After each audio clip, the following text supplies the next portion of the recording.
Yo, what is up, Swamp Society? What is going on? Uber finally released their safety report. And I just want to say, there ain't nothing safe about it. Nearly 6,000 sexual misconduct reports. I'm like talking about 6,000 sexual assaults reported to Uber. 9 people were killed, murdered, shot, choked, stabbed. 58 were killed in car accidents. Okay, that happened. But man, 6,000 sexual assaults. Okay, and 55% of the time it's the driver assaulting the passenger. The other 45% are mixed between passengers assaulting drivers and passengers assaulting each other.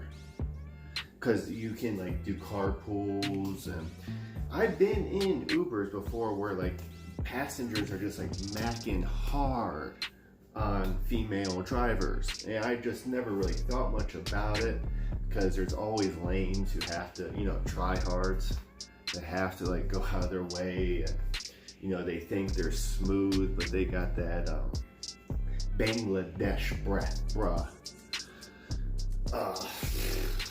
So yeah, I never really thought much about it, but now with the safety report and in retrospect, I'm highly disappointed, because Uber's policies, if the victim doesn't want to report it to the police, we don't encourage reporting to the police. We just make a note of it for our safety report that's going to be released years later.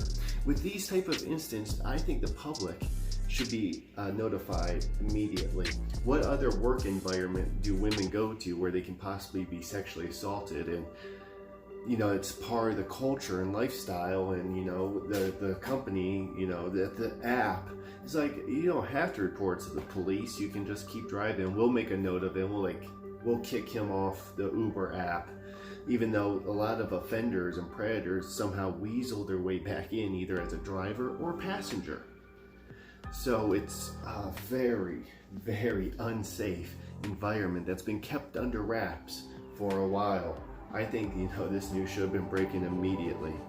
So I want to know in the comment section below, are you a Uber driver or Lyft driver, and have you ever felt uncomfortable? And have you ever done something uncomfortable to a Uber or Lyft driver, or as a driver, have you done something uncomfortable to one of your passengers? Be honest in the comment section below. Now, a lot of people, they go to Uber or Lyft because there's not that many jobs. Well, last month, November, we had 266,000 jobs. Well, that's also kind of thanks to, they ended the strike at General Motors. We keep counting on jobs, good jobs are coming, and I don't see it. Here in Denver, January 1st, minimum wage is going up to $12.85 for non-tip positions. All of a sudden, these restaurants, they think their employees are now tipped employees, but I don't know if they meet the criteria. So we'll be looking closely at that in the coming weeks. It's already a lot of people, I've spoken to, via Twitter and stuff, are like, man, my bottom line and my business is going to be hurting bad. Just from this, it's a $1.75 jump in minimum wage. Just in Denver, Colorado State's going to be $12 an hour. And I support AndrewYang.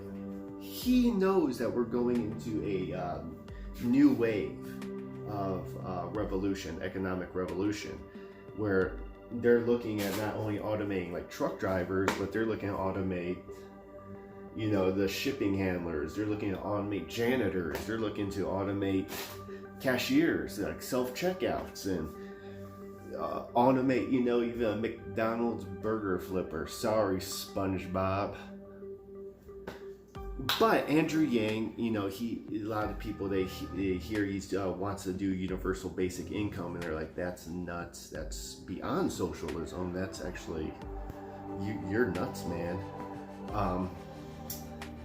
And the rest of the candidates are, including Bernie Sanders, is he's going to use tariffs to bring the great jobs back from China. I think there's already a nut trying to do something like that, and it's not really moving the needle. Yeah, when the media doesn't like, the status quo, they'll block you. You're done, basically. And what the Democratic Party is doing now is saying that AndrewYang's not polling enough to even be invited to the Democratic debate. I say bull crap to that, but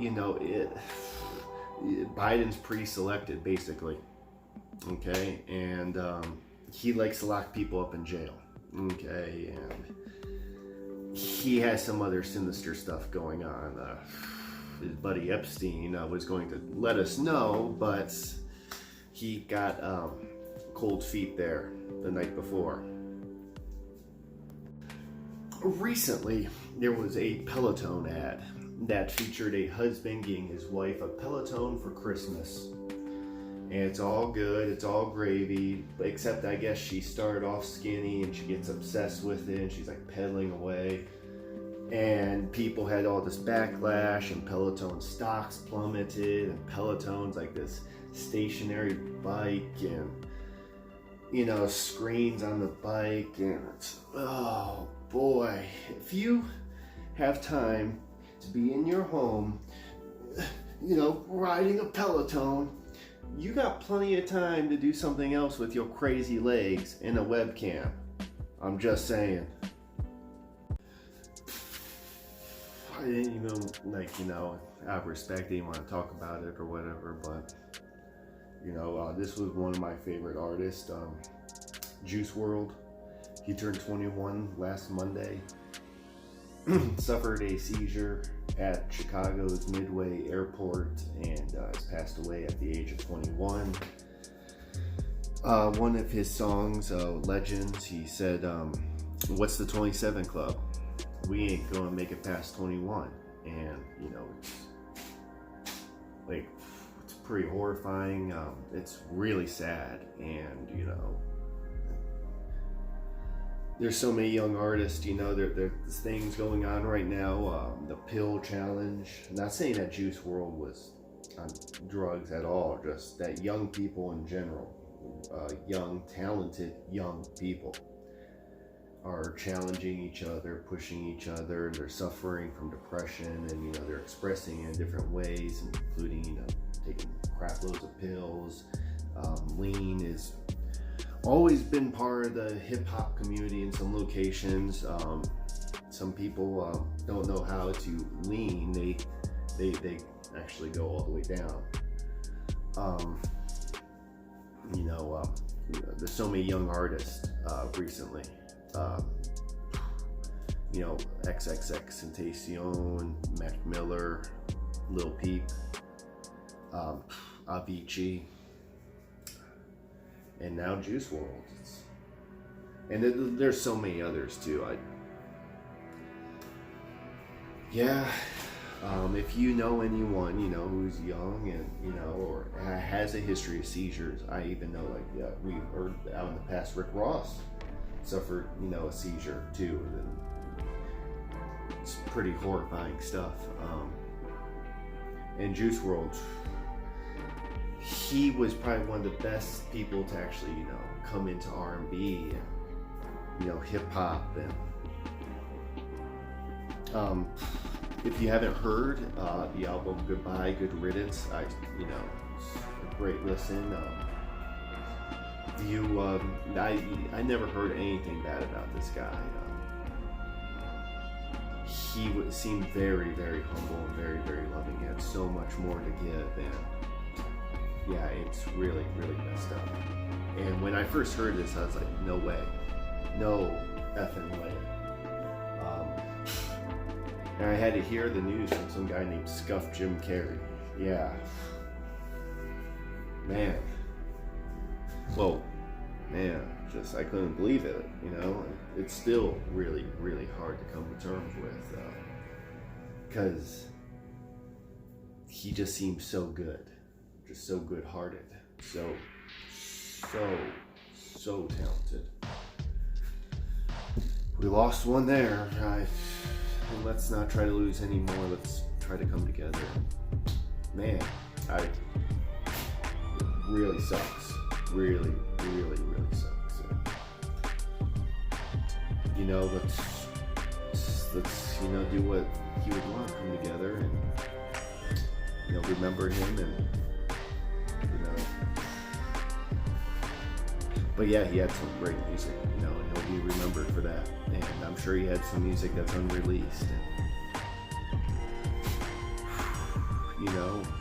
man, rest in peace, Juice Wrld.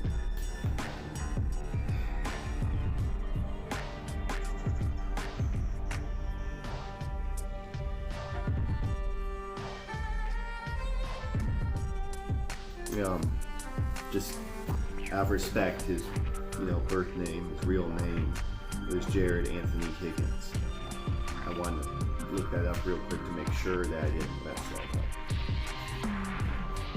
But yeah, Ski Mask lost two good friends of his. Last year was X, and this year Juice Wrld. And man, some rough stuff going on.